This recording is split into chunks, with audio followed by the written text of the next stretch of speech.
Nah dari situ terus lanjut ya sampai sekarang, dan gregetnya itu tuh yang kehidupan yang ini cocok untuk saya, itu saya masih bisa rasakan. Itu umur berapa ya? Sekitar 7 atau 8 tahun mungkin. Sudah bisa merasakan Nah, ini kalau yang bakalan ditempuh, iya, ya, paling cocok kehidupannya iya, gitu ya.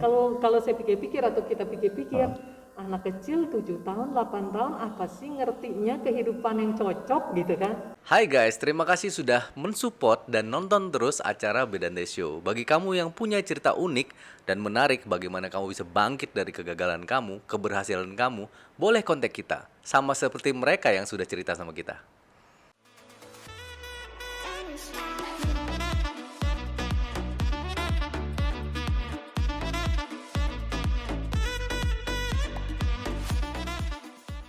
Sahabat Bedante, selamat siang, selamat pagi, dan selamat malam ya pastinya ya. Oke, saya kebetulan sekarang sedang berada di Maribaya, tepatnya di Wihara Kusalayani Maribaya. Bukan buat jalan-jalan, tapi hari ini sungguh karma baik bagi saya dan Bedante Show dan sahabat Bedante pastinya dapat bertemu langsung dengan founder dari Sangga Bikuni Theravada Indonesia, yang mulia Bikuni Santini Mahateri atau biasa kita sebut Ayah Santini. Ayah, Namo Buddhaya. Namo Buddhaya. Selamat siang Ayah, terima kasih banyak mau berkenan untuk ngobrol dengan kita di Bedante Show. Ya, sama-sama. Terima kasih. Sehat Ayah? Sehat, makasih. Ayah, berdua tahun ini menghilang dari peredaran. Selama ini di Maribaya terus Ayah? Ya secara umum di Maribaya tidak betul-betul menghilang dari peredaran karena bisa online masih ya. Bisa online ya. Ayah, ini pengen tahu dulu ya, wihara ini udah berapa lama ya? Kita beli tanah tahun 93 dan di tahun 93 juga kita mulai merintis pembangunan sedikit-sedikit. Dan 94 udah mulai peletakan batu pertama ruangan Uposatagara ini. Oke. Udah lumayan lama ya? Iya, hampir 30 tahun. 30 tahun. Oke. Tapi tempatnya di atas banget ya? Iya. Di atas, dan sekarang pun masih banyak orang yang bilang katanya di sini enak, sepi, tenang. Tapi di tahun 93 jauh lebih tenang, jauh lebih sepi, jauh lebih damai. Wow, Jauh lebih enak pada saat itu ya? Iya betul. Oke, Ayah, banyak dari sahabat Bedante yang mungkin pengen mengenal Ayah. Bisa diceritakan sedikit tentang latar belakang Ayah? Ya, begini, kan orang suka bertanya, kenapa seseorang mau menjadi anggota sangha? Nah untuk ke saya tentu mereka bertanya, kenapa mau menjadi bikuni gitu kan? Ada orang yang nanya juga, apakah ini panggilan? Oh enggak, sebenarnya enggak panggilan, kita datang sendiri. Kita tidak perlu dipanggil, gitu. Kita datang sendiri ya. Jadi waktu kecil, saya ini kan lahir di Rengas Dengklok dan dibesarkan juga di Rengas Dengklok. Terus sama cici saya suka diajak ke Cetia karena di Rengas Dengklok waktu itu belum ada wihara. Okay. Jadi adanya Cetia. Dan saya termasuk yang rajin ikut cici saya, ikut Cetia. Nah sekali waktu, itu saya masih sekolah minggu ya. Sekali waktu kami datang terlambat. Jadi ketika ada seorang Bante ceramah, saya baru ngeliat dari pintu luar, dari pintu samping, Bantenya baru menyelesaikan kalimat. Jadi saya juga tidak tahu itu kalimat apa. Begitu saya ngeliat Bantenya, kehidupan ini yang cocok untuk saya. Langsung di benak saya yang masih kecil itu muncul kehidupan ini yang cocok bagi saya. Nah dari situ terus lanjut ya sampai sekarang, dan gregetnya itu tuh yang kehidupan yang ini cocok untuk saya, itu saya masih bisa rasakan. Itu umur berapa ya? Sekitar 7 atau 8 tahun mungkin. Sudah bisa merasakan ini kalau yang bakalan ditempuh, iya, ya, paling cocok kehidupannya gitu ya. Kalau saya pikir-pikir atau kita pikir-pikir, anak kecil 7 tahun, 8 tahun apa sih ngertinya kehidupan yang cocok gitu kan? Iya. Ya, tapi saya saat itu sangat memahami kehidupan ini yang cocok untuk saya. Soalnya kan kalau bisa umur 7-8 tahun sebenarnya kadang kita ditanya mau jadi apa udah gede gitu kan ya. Mau jadi astronot, besok-besok tahun depan jadi dokter gitu kan, berubah terus. Tapi sejak tahun itu, sejak merasakan hal seperti itu, ya terus sampai sekarang. terus aja. Dan memang cocok nih. Cocok. Ya, dan ini memang cocok kehidupan ini untuk saya. Oke. Tapi apakah pada saat itu sekolah lanjut terus biasa? Tetap sekolah sampai kerja apa selesai. Ya belum selesai sih kerjanya ya berhenti. Iya berhenti. Ya terus saya masuk ke kehidupan waktu itu di dalam jajaran Theravada seringkali didengungkan bahwa untuk wanita Theravada menjadi bikuni sudah tidak bisa lagi. Atau untuk wanita mau menjadi bikuni di Theravada sudah tidak bisa lagi. Dan itu pun saya percaya. Doktrin itu pada waktu itu saya percaya. Karena yang mendengungkan itu adalah anggota sangka. Kan tentu kita percaya. Nah, lalu dengan berjalannya waktu sekitar di tahun 70-an atau tahun 80-an udah ada lagi yang mendengungkan, membisikkan, karena mungkin mereka sudah mulai tahu bahwa saya akan menjalani kehidupan spiritual begitu. Ada yang bilang, sekarang wanita Theravada pun sudah bisa menjadi bikuni. Oh, itu tahun 90-an.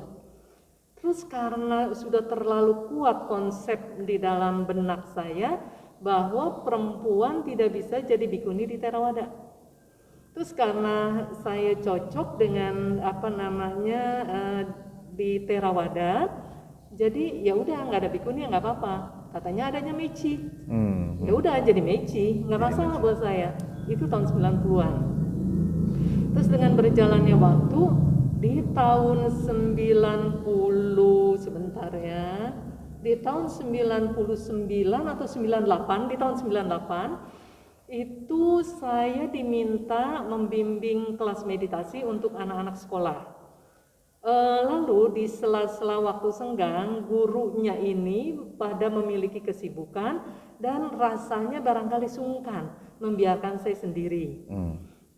Terus menawarkan, waktu itu belum jadi bikuni kan, dan panggilan udah dari Meci udah berganti menjadi Anagarini. Anagarini, di sana ada perpustakaan, silakan Anagarini ke perpustakaan biar ada kegiatan baca. Saya bilang enggak, saya lagi enak meditasi dah intinya gitu. Di sela-sela waktu senggang saya masuk meditasi. Tapi guru ini agak mendorong. Terus saya pikir orang ini udah segini niat baiknya, apa sih susahnya buat saya? Cuma naik aja ke perpus sebentaran terus turun lagi udah selesai kan begitu. Dan akhirnya saya naik. Begitu saya naik, buka pintu ada meja di perpus itu ada satu buku. Buku ini saya ingat judulnya karena ada seorang biku senior, biku Theravada senior bilang, Anagarini harus baca buku ini. Tapi buku ini sudah susah dicari. Begitu saya buka pintu perpus di meja ada buku itu. Ya udah, saya pikir waduh ini kebetulan nih ya. Saya udah diamanatkan untuk baca, tapi karena kesibukannya banyak, saya tahu kesibukan banyak, saya yakin saya belum bisa baca buku ini. Jadi saya pinjam, saya minta alamat juga untuk mengembalikan, kemudian saya fotokopi dan saya kembalikan, tapi saya belum sempat baca, karena memang saya tahu saya pasti belum bisa baca, bukan nggak bisa baca, belum bisa membaca buku waktunya maksud saya. Nah, setelah hampir 1 tahun, baru saya berkesempatan untuk baca itu. Begitu baca di halaman yang bukan awal-awal, agak mendekati tengah buku itu, di situ ada Culawaga 10. Ada menulis tentang bikuni dan mencantumkan Culawaga 10. Di mana Tathagata mengizinkan para biku mengupah sampada perempuan menjadi bikuni, mengupah sampada pria menjadi biku. Wah, saya kaget girang karena ternyata ada dasarnya. Dulu saya boleh dibilang agak didorong untuk melangkah menjadi bikuni Theravada karena udah bisa, bisa kan begitu kan? Tapi karena nggak ada dasarnya saya nggak mau. Walaupun yang mendorong ini biku Theravada senior juga. Terus setelah saya baca itu, karena ada dasarnya, saya ditantang pun saya berani. Karena ada dasarnya. Ada dasarnya. Bisa dipertanggungjawabkan Iya, kan ya. ditentang pun pokoknya saya maju karena saya punya dasar. Dan dasarnya di Culawaga lagi, Sabda Sang Buddha. Maju saya. Jadi bukan dasar sejarah. Katanya kan dia menurut sejarah, Sangha Bhikkhuni Theravada sudah lenyap. Iya, menurut sejarah. Tapi bukan berarti nggak bisa dibangkitkan. Karena dasar sutanya ada dan saya maju gitu. Berarti bener dong Sila. Ayah. Yang manggil ada ayah. Nggak ada yang manggil. Guru yang tadi itu. Suruh lihat buku ya. Suruh lihat buku ya, suruh lihat buku. Bercanda ya. Ditunjukkan gitu jalan dan memang itu ya mungkin ada yang memberikan supaya ayah ada baca buku itu yang sudah lama dicari ya. Sudah lama dicari dan buku itu sebetulnya saya tidak mencari karena dibilang buku ini udah susah dicari. Ya susah dicari ya saya nggak mencari karena kesibukannya banyak gitu. Mana tahu kondisi itu mengarahkan untuk bertemu dengan itu. Oke. Wow. Tahun berapa ayah mulai menjadi bikuni? Tahun 2000. Tahun 2000? Iya, tahun 2000. Jadi 98 saya dapat buku itu, saya fotokopi, 99 saya baru sempat baca, dan kemudian di 2000 awal Januari itu kita berangkat survei ke Sri Lanka dan terus akhirnya bertemu secara kebetulan juga dengan panitia yang ingin melakukan proses upasampada program maksud saya, dengan panitia yang mengadakan program upasampada untuk semua kalangan, semua sekte dari berbagai negara. Oke. Berarti di tasbikannya di Sri Lanka? Enggak, di Taiwan. Karena program itu dilaksanakannya di Taiwan di Fokwangshan. Tahun 2000. Ya. Tahun 2000. 2000 sampai sekarang 2022, berarti sudah 22 tahun. 22 tahun. Ya. Tetap masih enjoy. Wah, makin enjoy. Makin enjoy. Walaupun pekerjaan makin banyak, ya tugas tanggung jawab makin banyak. Tapi ya secara spiritual ya makin enjoy memang. Oke. Ayah, apakah ayah, ini pertanyaan sedikit ini ya, agak dalam. Apakah ayah dari tahun 2000 sampai 2022 ini enjoy ya mengenai pekerjaannya, mengenai sudah menjadi seorang bikuni dan pembinaan dirinya. Dan pembinaan diri. Tapi apakah tercapai apa yang ditargetkan? Selamatnya saya mentargetkan tidak seperti orang-orang target harus seperti apa gitu. Target saya setiap hari harus lebih baik dari sebelumnya. Dalam hal apa tuh? Dalam segala hal yang positif dan berkualitas baik kan tentunya gitu. Memperbaiki diri ya. Ya, mungkin memperbaiki diri, pembenahan semua ya. Oke. Nah, itu mungkin yang aku pengen ulik lebih dalam ya. Karena mungkin ayah seorang sangga kan. Jadi seorang sangga memang menjalani kehidupan kebikuan gitu kan ya. Kebikunian. Bikuni ya. Kebikunian. Nah, tapi bagaimana dengan rumah tangga? Ya. Apakah rumah tangga itu bisa menyeimbangkan atau memperdalam melatihan diri? Bisa. Saat-saat mereka menjalani kehidupan sebagai perumah tangga. Ya, bisa. Cuman begini, seorang anggota sangha berperilakulah layaknya sebagai anggota sangha.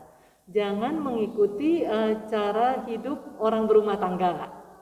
Nah, orang berumah tangga berperilakulah layaknya seorang berumah tangga, jangan berperilaku seperti anggota sangha.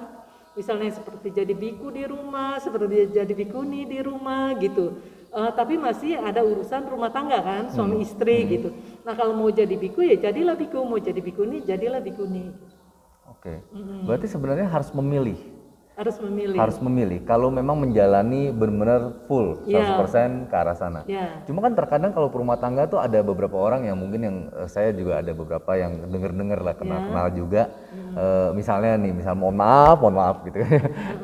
Ada seorang ayah, seorang bapak. Seorang bapak itu masih bertanggung jawab terhadap keluarga ya pastinya kan ya, untuk mencari nafkah dan memberikan segala macam untuk shelter buat anaknya. Tapi beliau tuh fokus untuk melatih diri, tiap hari sembahyang, tiap hari bermeditasi gitu kan ya. Sampai akhirnya keluarganya harus tetap support dia. Apakah itu tindakan yang benar? Kalau mau berperilaku demikian, yang bersangkutan ini, bapak ini harus mempersiapkan katakanlah tabungan dengan bunga yang cukup untuk menghidupi keluarganya, atau ada usaha yang dimana terus memproduksi penghasilan gitu, tanpa dia harus mengeluarkan tenaga dan menyumbangkan pikiran lagi. Nah, kalau dia punya aliran dana yang seperti itu saya pikir tidak masalah. Tapi kalau dia tidak mempersiapkan demikian, di rumah cuma hari-hari sembahyang dan meditasi tanpa bertanggung jawab ke kehidupan keluarganya, itu nggak cocok. Ya, jadi kalau dia mau tetap juga meditasi, mau tetap sembahyang, dia harus atur waktu, di mana penghasilannya cukup untuk menghidupi dirinya dan keluarganya, dan pelaksanaan spiritual yang dia lakukan seperti meditasi dan sembahyang itu tetap bisa jalan. Jadi mungkin kalau singkatnya, kalau kita bisa ngomong seperti autopilot dalam sebuah perusahaan. Ya, Jadi perusahaannya tetap jalan, yang bekerja dalamnya tetap tercukupi kehidupannya, tapi yang punyanya ya bisa pergi kemana-mana gitu kan istilahnya ya. Asli bos dah tuh. Asli bos ya gitu ya. Itu boleh tuh ya. Boleh. Oke. Ya, tapi boleh. kalau untuk dari hal itu kan dari segi perusahaan kita boleh ulas seperti itu. Tapi kalau dalam keluarga ada hubungan emosional, terus lalu bertanggung jawab terhadap pendidikan untuk anak-anaknya. Kalau misalnya kita ngomong secara mengenai materi aja kan itu bisa ada solusinya. Tapi untuk emosional bagaimana ya? Nah, seperti para anggota sangga kan bermeditasi, kemudian juga sembahyang. Tapi ketika ini bedante datang juga kan bisa melayani. Ketika umat-umat konsultasi juga kan bisa melayani. Nah, begitu juga dengan seorang bapak yang katakanlah tekun di dalam meditasi dan sembahyang, kan tetap di sela-sela waktunya masih bisa memperhatikan keluarganya kan. Tetap mesti menyeimbangkan juga ya berarti kan ya. Kalau jalur itu juga ya boleh, tapi ya persiapannya mesti ada, mesti lengkap ya. Oke, nah itu sebentar lagi, jangan sampai begini. Sebetulnya sih malas nyari duit, sebetulnya sih nggak mau bertanggung jawab, tapi pura-puranya sih meditasi aja sama sembahyang. Itu juga nggak tertutup kemungkinan ada orang yang berperilaku demikian. Dalilnya dalilnya meditasi dan sembahyang, dan itu buruk saya rasa, karena mengembangkan kemalasannya dengan dalil sesuatu yang baik kan begitu. Tapi kalau emang dia sedang stres, bagaimana ya? Kalau meditasi kan kita tahu bisa mengurangi kadar stres juga. Mendingan gitu kan begini, sebelum stres datang meditasi. Kalau udah stres datang baru meditasi. Yang nggak stres aja meditasi masih susah fokus, apalagi yang stres kan. Jadi sebelum pada stres meditasi dulu. Meditasi dulu. Saya jadi seperti tersiram gitu ya. Tapi memang benar ya, maksudnya kondisi keadaan sekarang itu apalagi pandemi ya kan, kondisi di mana perekonomian dan orang dipaksa untuk ya bagaimana mengadjust dirinya sendiri, dan itu pasti banyak orang stres gitu kan ya untuk ini ya. Tapi kembali lagi jangan sampai tunggu stres banget gitu ya. Oke. Nah, ada satu lagi pertanyaan yang memang ini kepikiran, kalau memang itu ekstrim ya, kondisinya adalah di mana seorang anggota keluarga yang umat rumah tangga yang mengucilkan diri sendiri untuk berlatih seperti itu.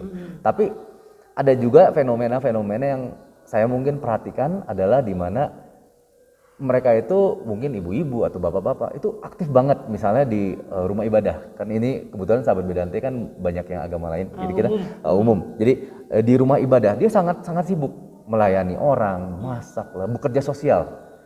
Tapi dengan kenyataannya di rumah nggak terlayani gitu kan. Apakah itu masuk dalam sebuah perbuatan yang baik atau bagaimana? Patokan yang dimaksud dengan perbuatan baik tidak merugikan diri sendiri dan tidak merugikan pihak lain. Jadi baik untuk diri sendiri dan juga baik untuk pihak lain. Tapi kalau sampai membantu di luar sedemikian hebatnya dan di rumah menjadi berantakan, itu bukan perbuatan baik. Itu memindahkan. Kan kalau misalnya katakanlah tidak melakukan sesuatu yang di luar, tetapi bebenah di rumah kan beres. Ya. Ini di rumah nggak beres, di luaran kan beres. Berarti itu merugikan ke satu pihak. Dan itu bukan perbuatan baik. Bukan perbuatan baik. Bukan. Oke.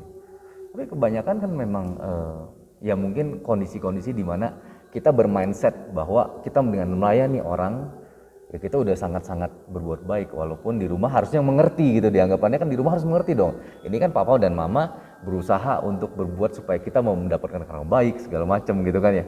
Tapi di rumahnya sendiri anaknya mau nanya apa, karena mungkin udah kondisi capek, akhirnya dicuekin gitu Nah, istilahnya. kalau gitu ya. dicuekin masih mending dimarahin lagi. Dimarahin. Udah capek-capek kerja pulang nih pada cerewet, nanti ngomelin yang di rumah. Padahal kerjanya untuk sosial Untuk gitu ya. sosial. Tapi itu nggak bisa di-adjust sebagai pendalaman spiritual bagi orang-orang yang berbuat seperti itu. Karena itu ada merugikan. Nah, nanti ada efeknya. Ketika anak-anak ini akhirnya juga besar dan lain sebagainya, maksudnya ya besar lah ya, berkembang Ya, semua, waktu berlalu, ini tentu kalau seperti obat ada efek samping yang negatif. Anak merasa tidak diperhatikan, merasa kurang kasih sayang. Kan banyak anak-anak yang merasa kurang diperhatikan, kurang kasih sayang, kan jadi broken home. Walaupun pengalihan perhatian itu kepada yang dianggap baik bagi orang tuanya ya. Tapi kenyataannya itu sebenarnya tidak terlalu baik gitu ya. Tidak termasuk kategori. Tidak termasuk kategori baik malah ya. Ya. Oke. Kalau menanam jasa kebajikan ada. Menanam jasa kebajikan ada, ya ada. Karena buktinya membantu orang lain, ada jasa kebajikan. Tetapi tidak masuk kategori bahwa itu perbuatan baik yang tidak merugikan semua pihak. Karena menguntungkan satu pihak tapi merugikan pihak lain. Di sini berbuat baik, di sini menanam kebajikan, iya. Tetapi tidak masuk ke dalam perbuatan kebaikan yang tidak merugikan siapapun. Tidak merugikan siapapun.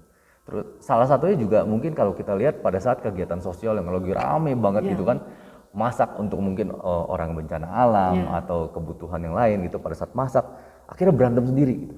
Pada saat melakukan di antara sesama karena mungkin ya namanya chaos ya. Chaos rame gitu. Nah, itu juga termasuk perbuatan yang tidak baik. Masaknya perbuatan baik. Masaknya perbuatan berantemnya yang jelek. Tapi mungkin karena ini kan dua hal yang berbeda. Dua hal yang berbeda. Jadi sambil nanam jasa dia bikin dosa juga. Oh. Iya. Ogah rugi kali dua-duanya diambil, jasa juga, dosa juga diambil. Itu nggak ada namanya perbandingan antara karena dia berbuat lebih banyak buat orang lain dan ini berantemnya sama satu orang, dua orang, lebih banyak perbuatan baiknya, itu apakah bisa Bisa aja. Kalau memang berantemnya kecil-kecilan dan stop di situ, tidak membuat teriak dan ling yang besar, ya udah stop di situ. Tapi membuat teriak dan ling yang besar, nggak bisa dibilang ini kecil ini besar. Karena kan akhirnya bisa jadi gap antara kelompok lah atau antara organisasi besar. Gitu. Apalagi kalau nanti pas review terakhir masih ajak berantem ya. Ya. Nah, lebih baik bagaimana ya? Kalau misalnya emang ada orang yang masih belum bisa seperti itu, tapi dia mau melakukan hal seperti itu, apakah lebih baik tidak usah? Lebih baik dia tetap melakukan itu, cuman pakai istilah, ini cuman istilah ya. Pakai istilah tutup mata, tutup telinga, tutup mulut. Ngelihat apa? Ngelihat, tapi udah nggak usah ditanggapi lagi di dalam ini, nggak usah dikasih label. Oh, orang ini jelek, orang ini jahat, orang ini bodoh, orang ini nggak pinter gitu. Orang ini sok pinter, nggak usah, cuman ngelihat ya ngelihat. Ngedengar, ada yang ribut, ada yang manas-manasin dia, cuman ngedengar aja udah selesai. Terus jaga mulut, tutup mulut, jangan sampai keluar nih dari apa yang dilihat, dari apa yang didengar, jangan keluar. Jadi yang keluar apa? Tenaga masak gitu misalnya. Itu sama aja bentuk meditasi ya berarti ya? Dan pengendalian diri. Dan pengendalian diri. Wow. Tapi apakah segampang itu ya? Itu tidak gampang, tapi itu bukan sesuatu yang mustahil untuk dilakukan. Ya, tidak gampang bukan berarti itu tidak mungkin. Benar-benar. Tidak gampang kalau belum terbiasa. Kalau udah terbiasa jadi gampang. Untuk seseorang yang biasa melakukan perbuatan baik, melakukan perbuatan salah buat dia susah setengah mati. Untuk orang yang biasa melakukan perbuatan salah, disuruh melakukan perbuatan baik susah setengah mati juga. Jadi kalau udah biasa, ya akhirnya bisa. Itu sama aja proses berlatih juga. Berlatih. Ya? Oke.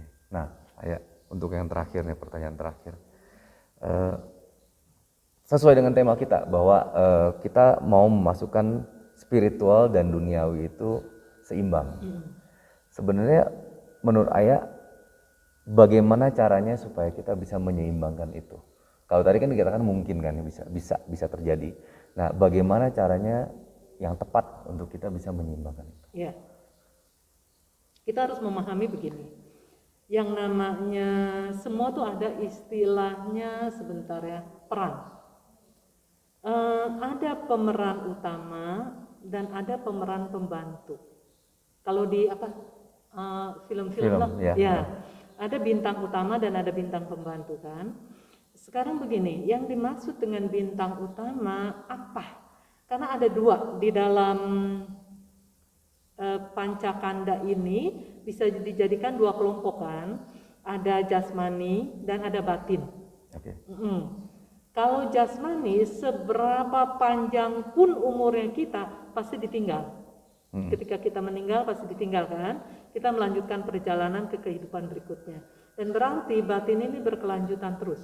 Dari satu kehidupan ke kehidupan berikutnya sampai pada akhir penderitaan atau padamnya penderitaan selesai sudah. Jadi yang sebetulnya dalam hidup kita yang memegang peran utama ini ada di batin. Jasmani peran pembantu, menopang. Jadi supaya seimbang, kita harus tahu tujuan hidup kita apa, kemudian harus diseimbangkan dengan materi yang harus tercukupi dalam menopang perjalanan ini. Berarti mengembangkan spiritual harus dilakukan dan materi juga harus dilakukan. Mengembangkan kesejahteraan kan begitu. Semakin sejahtera, semakin juga terbuka peluang untuk menanam jasa kebajikan. Kan banyak orang yang baik hati tapi kurang dalam kesejahteraan, kedermawanannya memang ada di dalam batin dia, tapi kurang punya yang bisa diberikan. Gitu. Jadi jangan sampai lupa fokus cari uang terus.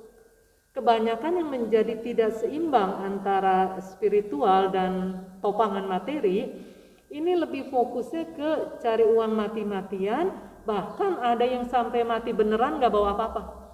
Ya. Sakit ya. Ya sakit apa semua sampai meninggal ya udah gak bawa apa-apa. Karena spiritualnya pun gak berkembang gitu. Materi pasti gak bisa dibawa. Spiritual pun nggak ada yang kemajuan yang dibawa gitu. Nah itu cari uang mati-matian, mati beneran pun nggak dapat apa-apa. Dan belum tentu kaya ya? Belum tentu kaya lagi. Kaya, udah mati duluan ya? Udah mati duluan, walaupun mungkin orang-orang lihat dia kaya. Karena materinya banyak banget. Tapi semasih dia belum puas dengan apa yang dimiliki, tetap dia bukan orang kaya. Orang kaya adalah orang yang puas. Harta seberapa banyak pun, kalau dia pikir masih kurang lagi, terus masih loba, keserakahannya ini makin kuat, dia bukan orang kaya.